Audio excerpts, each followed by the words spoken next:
Good morning. Good morning.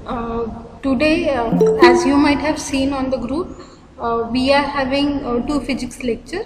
This one and next to this, in place of PPC, physics lecture will be there.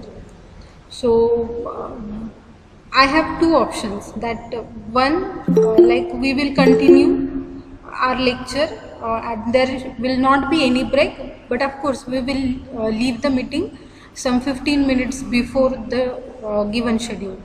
Or another way, every lecture goes on 11 to 12, then 15-minute break, and then next lecture. So what you want, in continuation or one break one? Continue करा मैं. Okay. What about others? You can put it in a chat box. So according to that, we will decide what to do.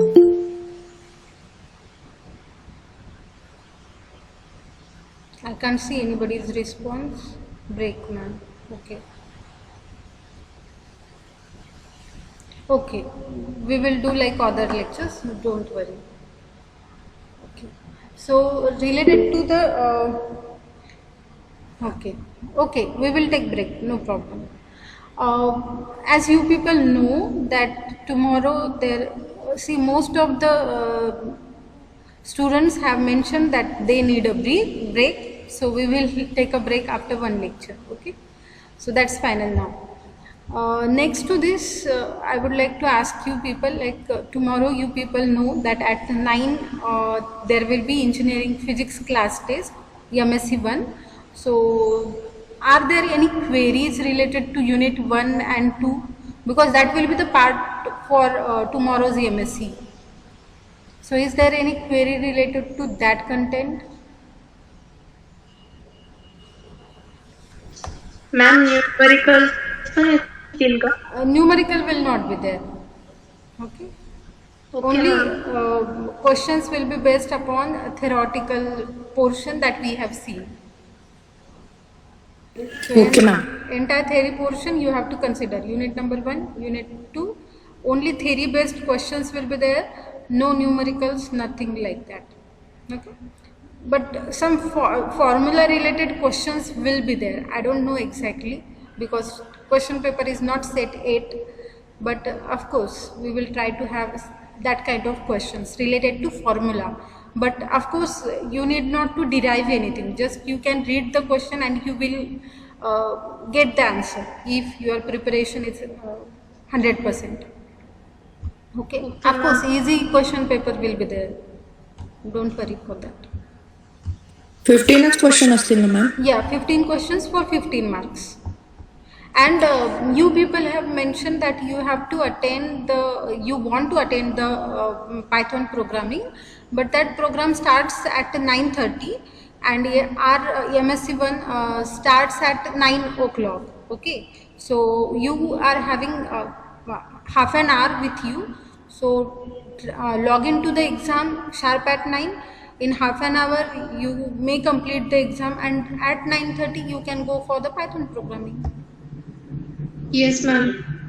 Yes, ma'am. Yeah, so that will be done because that was the query, and yesterday, day before yesterday, I was not having both the timetables.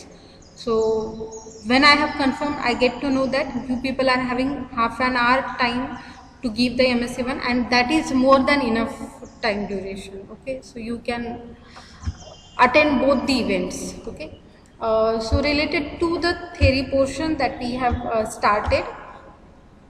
We have started unit number 3, which is based upon crystal structure and X-rays. Basically, as I have clearly mentioned that in unit number 2, correlation with our surrounding is very easy, because whatever happens in our surrounding, that we have seen through our unit number 2. but unit 3 is totally core physics related unit, and whatever are the contents, to understand that contents you need to perform various kinds of characterizations. Okay, so related to theory, of course you people have seen some of the portion in your 12th. You have seen the crystal structure, maybe in physics also that part is there, and in chemistry also that part is there. Farhan is asking question that question bank will be provided to you or not. No, I never give the question bank. Reason behind that is generally what happens, it is the student's mindset that whatever question bank is provided, question will be from that question bank only. So it is not the case. So, and of course when question bank is provided, student 100% rely on that questions only. So I don't want that you should do that thing. Basically I'll suggest that read the entire theory portion, because whatever notes are provided, of course the questions will be from that. Okay, so that's why I never give the question bank. If you want to do some practice, I have given the task to you on Saturday, that see the video, prepare one MCQ. So that kind of practice you can do, but don't expect question bank from my side. Okay, so is there any question related to MSc 1? If not, we will continue with crystal structure. Okay, so what I was saying related to crystal structure, basically whatever are the materials, like you people might have seen that some materials are conducting in nature, some materials are tensile, some materials are showing magnetic properties, some are good conductors of heat, whereas some materials, they don't conduct electricity or they don't conduct heat through them. Okay, so various kinds of materials are having various kinds of properties.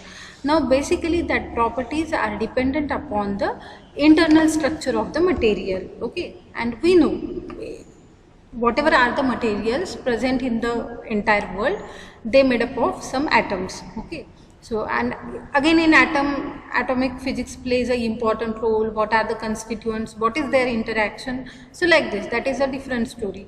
But here for this particular chapter's understanding, we need to consider that each and every material is consist of some atoms. Okay, now how that atoms are arranged, that is the main focus of this particular unit.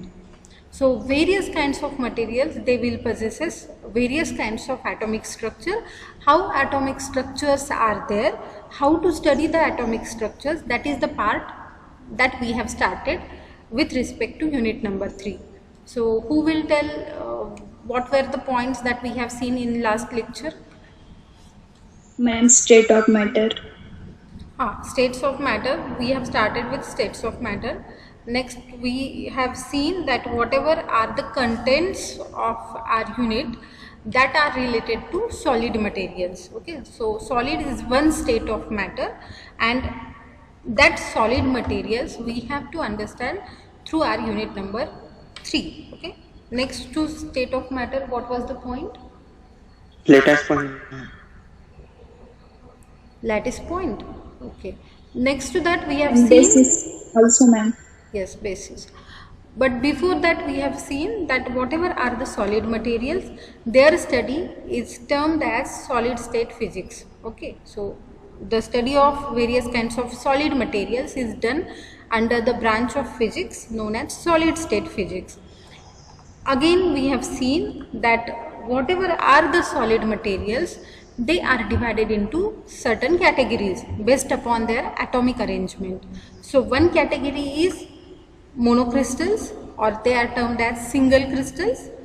Next to that polycrystalline materials are there, and the third category is amorphous crystals. Okay, so crystalline materials or single crystal or a monocrystal, they are nothing but the solid materials which possesses atomic arrangement, or we can say they possesses regular atomic arrangement, and whatever atoms are there in crystalline material, single crystalline material, they are very closely packed with each other. Whereas in polycrystalline material, we can see various kinds of atomic arrangement. Of course, there will be a fixed regular atomic arrangement, but not only a one fixed arrangement will be there, but there will be a combination of various orientations. Okay, so various combinations containing or creating a particular solid material, that particular thing refers to the polycrystalline material.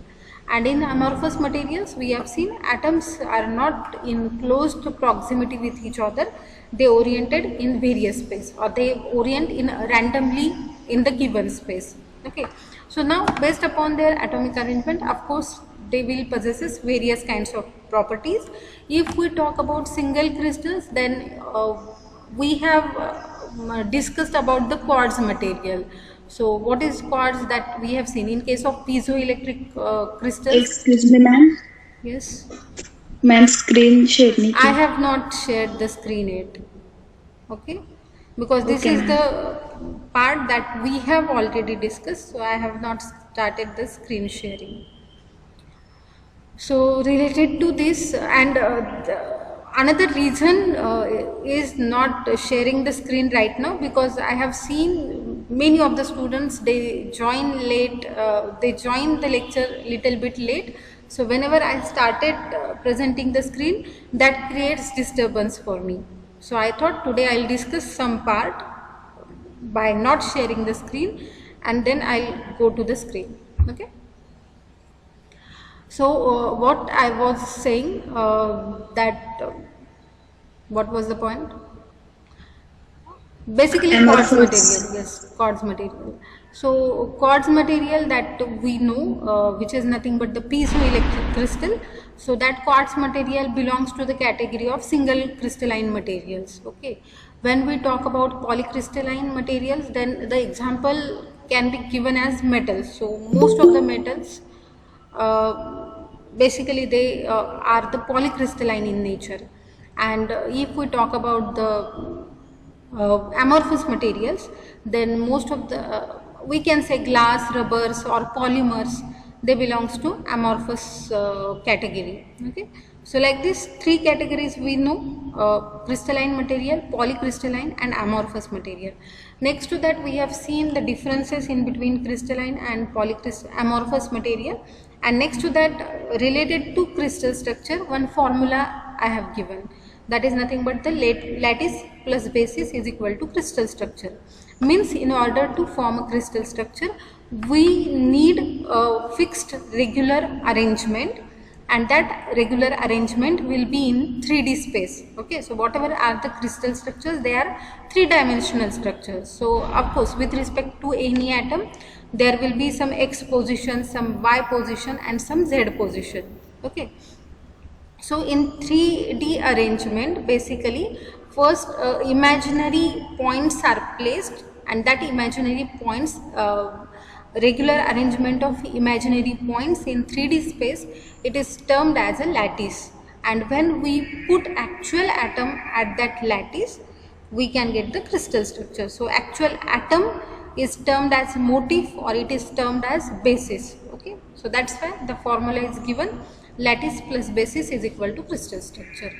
Okay, so I'll start sharing the screen, just a second.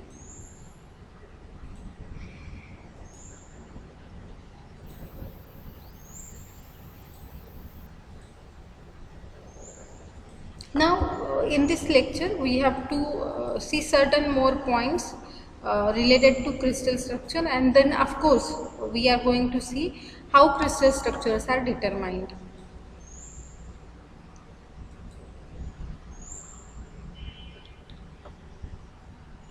Whenever we want to deal with atoms or constituents of atoms, then of course that part become little bit clumsy, and that's why various kinds of tools are required for such kind of study. Okay, so this I think this was the last portion that we have seen in our last lecture. Now to understand any crystal structure, basically crystal structure forms with certain kinds of unit cells. So Knowledge of unit cell is required as per as crystal structure related study is concerned. So have you ever heard this particular term? Of course, as you have mentioned, you have learned crystal physics in chemistry, 12th chemistry. So can you recall what was the unit cell? Yes, anyone? Is my voice reaching to you? Yes, ma'am. Okay. Ma'am. Yes. Ma'am, it is the arrangement of atoms in definite order. It is the arrangement of atoms in a definite order. Okay. Okay. So basically, whatever crystal structure we talk about, so unit cell will be the repeating portion, a unique repeating portion which is there throughout the structure. Okay. So a basic, we can call it as a basic building block of any crystal structure. That is nothing but the unit cell. So unit cell is a special arrangement of atoms which is tiled in a three-dimensional space in order to describe the crystal. Okay. So how is the crystal structure? The definition is provided. I'll suggest to write down this particular definition, and what it is said in that statement, this unit cell is nothing but the smallest group of atoms. It is not a single atom, it is a group of atoms, a bunch of atoms which are having the overall symmetry of the crystal. Okay, so if you consider any unit cell, you can have some predictions related to crystal structure by seeing just a unit cell, because that unit cell will give you the identity of that particular crystal. Okay, so the smallest group of atoms which has the overall symmetry of a crystal and form which the entire crystal lattice can be built up by repetition in 3 dimensions. The simplest repeating unit in a crystal is called as unit cell. Okay, so it is nothing but a building block of any of the crystal structure, and how that unit cell looks, that is provided with the help of this figure. So first I'll suggest write down this statement and draw this particular diagram. If possible, you can draw the crystal lattice, but if it is not possible to draw you this particular structure, I think this is very easy to draw. So one cube you need to draw, and of course we will have discussion related to this afterwards. I'll give you 2 minutes for the drawing.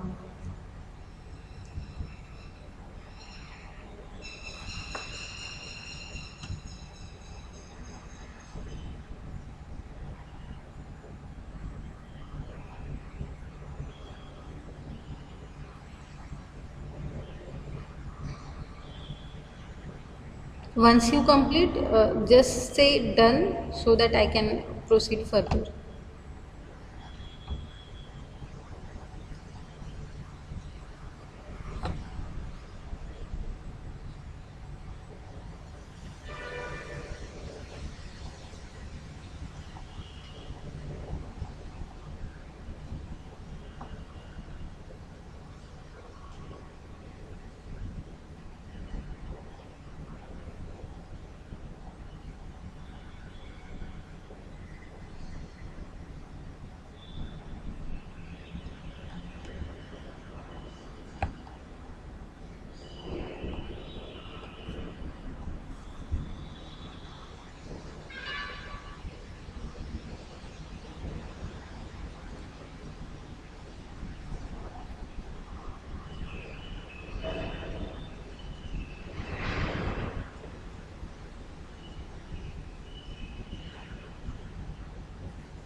Done?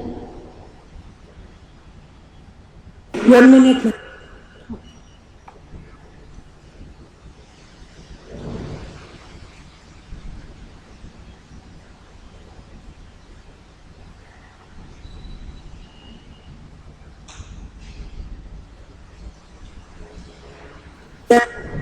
Okay. So here if you see this particular figure is termed as a crystal lattice, or you can say it is nothing but a crystal structure. So basically here you can see a cubical structure can be seen over here, and this particular thing, a little bit shaded portion, if you can see overall, then this shaded portion is repeated here, then it is repeated here, then above that also you can see the same structure. Okay, and as this is a three-dimensional figure, on the back side also same structure is repeated, and that if we take this block as a separate entity, then whatever forms, that is nothing but the unit cell. So this unit cell is repeated over the entire structure of this crystal lattice, and that's why it is a basic building block of the crystal structure.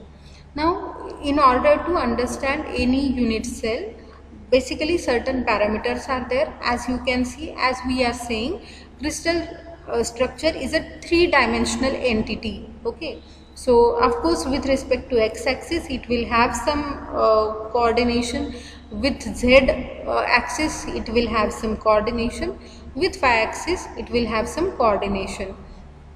Now whatever are the points of that unit cell, basically how unit cell will get formed? Unit cell will be a cell in which at its corner atoms will have their positions. So whatever are the atoms of this structure, they will try to situate at the corners of that particular unit cell.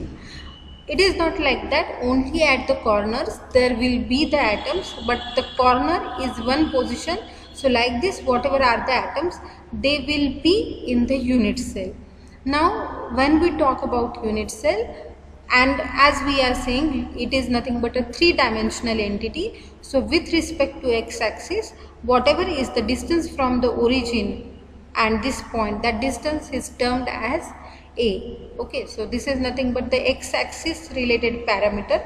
Then the length of the positions in between say these 2 points, origin and the point on the y-axis, that distance is termed as b, and distance of this particular point on the z-axis from the origin, that distance is termed as a c. Okay, next to that, whenever we talk about unit cell, we need to see what are the ABC parameters, and at the same time we need to understand what are alpha, beta, gamma. Here alpha, beta and gamma, these are the angles. Alpha is the angle in between side B and C. Beta is the angle in between side C and A, and gamma is the angle in between B and A. So with respect to unit cell, we need to find out these parameters: sides or lengths A, B, C, and angles alpha, beta and gamma. Okay, so any unit cell is characterized with these 6 parameters. So each unit cell is defined in terms of lattice points, the points in space about which the particles are free to vibrate in the crystal. Okay, so unit cell is the simplest repeating unit in the crystal that you have seen in the figure. Then in unit cell, whatever are the opposite faces, they are parallel to each other. That is also visible with the figure. Then the edges of that unit cell connects the equivalent points. A unit cell is characterized with certain parameters. 6 parameters are there that we have seen: 3 edges and 3 angles. So edges are A, B, C, and angles are alpha, beta and gamma. So dimensions along the edges of an unit cell are represented by the letter ABC, and edges of unit cell may or may not be perpendicular to each other, and because of this reason, of course, and with respect to ABC, alpha, beta, gamma related values, you can see variety in the unit cell structure. You might have seen 14 brevis lattices. So that are there due to this particular statement.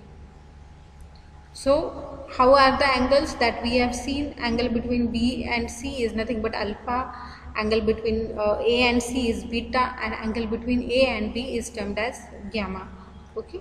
So as I said, unit cell is the basic building block of the material, and various kinds of arrangements are possible with respect to unit cell.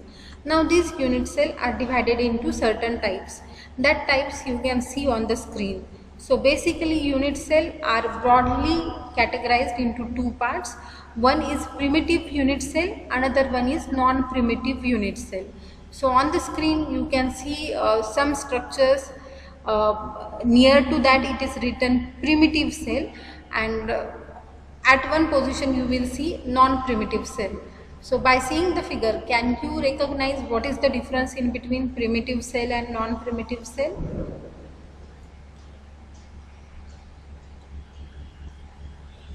See the figure carefully and then let me know what is the difference in between primitive cell and non-primitive cell.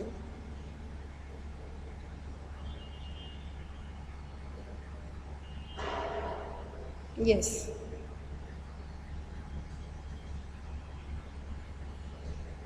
Yes, anybody. A prominent. Ma'am, primitive cell. Yes. Ma'am इथे 4 atom join आहे आणि इथे 4 आहे पण 5 atom मिळून non primitive cell तयार झालाय. Okay, good. Anybody wants to have the attempt? Anybody wants to say anything related to this? Okay, so if you see this figure carefully, this is nothing but say a lattice plane. So whatever are the points that are nothing but the lattice, and if atom is kept over here, of course this will form the crystal structure. So if we talk about the types of unit cell, so as I said, two types of unit cells are there. One is known as primitive cell, another one is known as non-primitive cell. So in case of primitive cell, if you observe, whatever are the atoms that are present at the corner points, okay.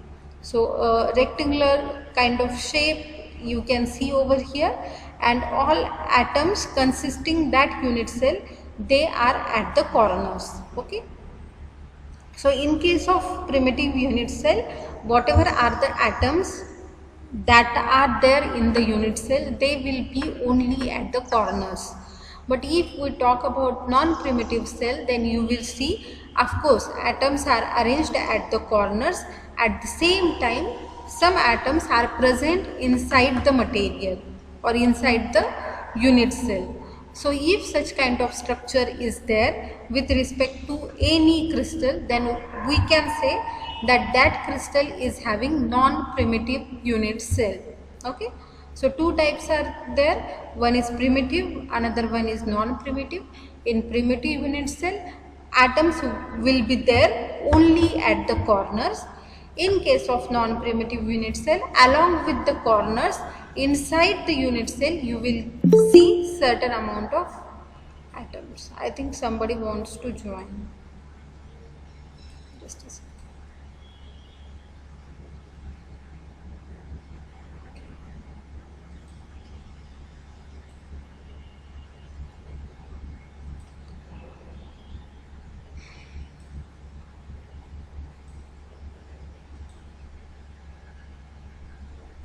Now again this non-primitive cell can be divided like this. If only one atom is there, then that will be a double non-primitive cell.